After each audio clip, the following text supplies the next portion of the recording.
this is going to be so key. This is where you're gonna have to get out of your shell, and this is where you weed out the practices that you're applying for. You have to ask questions, and not just any question. You have to ask the right questions, because a lot of times people could tell you what you want to hear, and they could tell you a lot of hypothetical stuff. When I say people, I mean either the office manager or the hiring dentist or organization. So first question is, what are your, you want to ask them, what are your expectations of me? Why are you hiring an associate, right? So you want to know whether they're hiring an associate because maybe the office, the owner of the office or the organization, they have a lot of patients, and the number of doctors that they have just can't handle it right now, so they want to bring someone else in. Then you want to ask them, okay, am I coming in and am I coming in to a blank schedule and I'm building up my patient base, or did you already have an associate in that position that left and I'm kind of taking over their schedule, so there's already patients built into my schedule? That's very important, because if you're expecting, okay, you're gonna come in, you're being paid off a percentage, and you come in and your schedule is blank and they expect you to fill up your schedule, that may take some time, so you might not be getting paid, right? So you want to ask those questions. What are your expectations, and essentially why are your expectations so, right? So another thing is you want to ask about the hygiene program, right? These are things that initially you may not think to ask about. You want to ask, how many hygienists are there, and are their schedules full on any given day?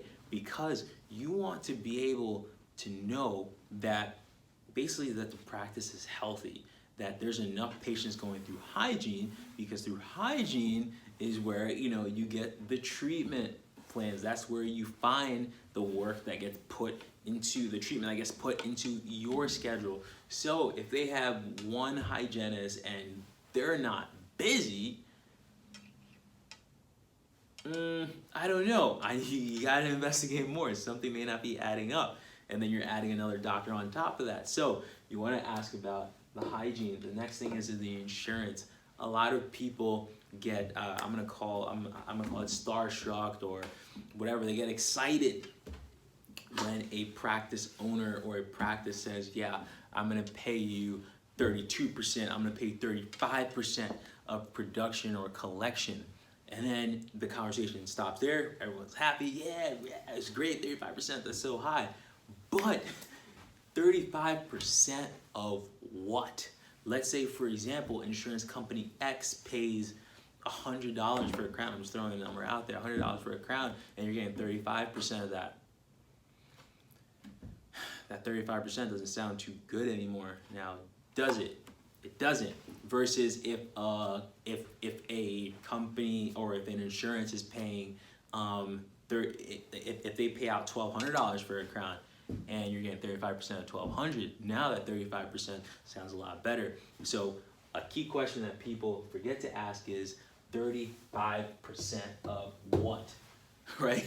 So, and also something that's very important that I want to mention is also when it comes to expectations, essentially what procedures do they expect you to do, and do you have control over your schedule? For example, if you have a root canal in the schedule and you want an hour and a half, is that going to be a big deal? If you want 2 hours to do an implant, is that going to be a big deal? So this is all key things to finding the right associateship position for you and boosting your income.